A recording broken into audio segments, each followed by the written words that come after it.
السلام علیکم ناظرین، اہم خبر سے آپ کو آگاہ کرتے چلیں۔ ایشیا اور انڈیا کے سب سے امیر ترین مکیش امبانی کے بیٹے اننت امبانی کی حال ہی میں شادی سے قبل کی تقریبات پوری دنیا میں سرخیوں کی زینت بنی۔ تقریبات کے دوران غیر معمولی فضائی ٹریننگ دیکھی گئی ہے جسے انڈین ایئر فورس نے سنبھالا۔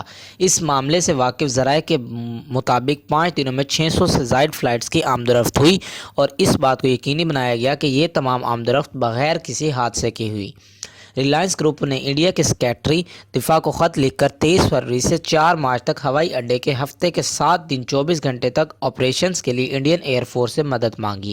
اس پر سیکریٹری دفاع نے چیف آف ایئر سٹاف سے درخواست کی، جس کے بعد جام نگر ایئر بیس 24 گھنٹے کے آپریشن موڈ میں چلا گیا۔ ابتدائی طور پر انہیں 30 سے 40 طیاروں کو بتایا گیا تھا، لیکن در حقیقت یہ 5 دنوں میں 600 سے زائد فلائٹس کی آمدورفت تھی۔